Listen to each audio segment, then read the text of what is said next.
सिडको भागातील कॅनॉट या प्लेसवर सुसाट कर्कश हॉर्न वाजवीत वाहने दामटणाऱ्या, बेशिस्त वाहने पार्क करणाऱ्या, ट्रिपल सीट फिरणाऱ्या वाहतूकांनी पोलिसांनी कारवाईचा बगडा उगारला आहे। पोलीस आयुक्तालयाच्या आदेशावरून बुधवारी सायंकाळी 6 ते 8 या वेळेस विशेष मोहीम राबवून 406 वाहने तपासली, तर 212 जणांवर केस करून 2,14,400 रुपयाचा दंड आकारला आहे।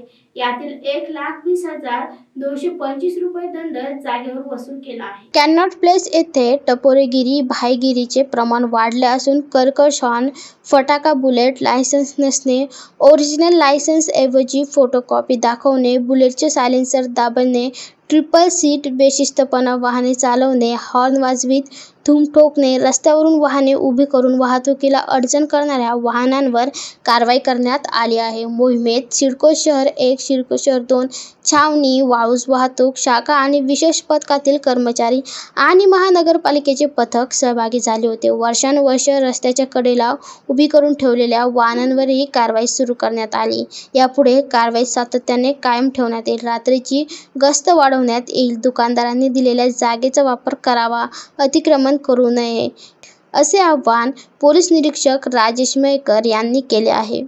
Bureau report, AN news, Chhatrapati Sambhajinagar.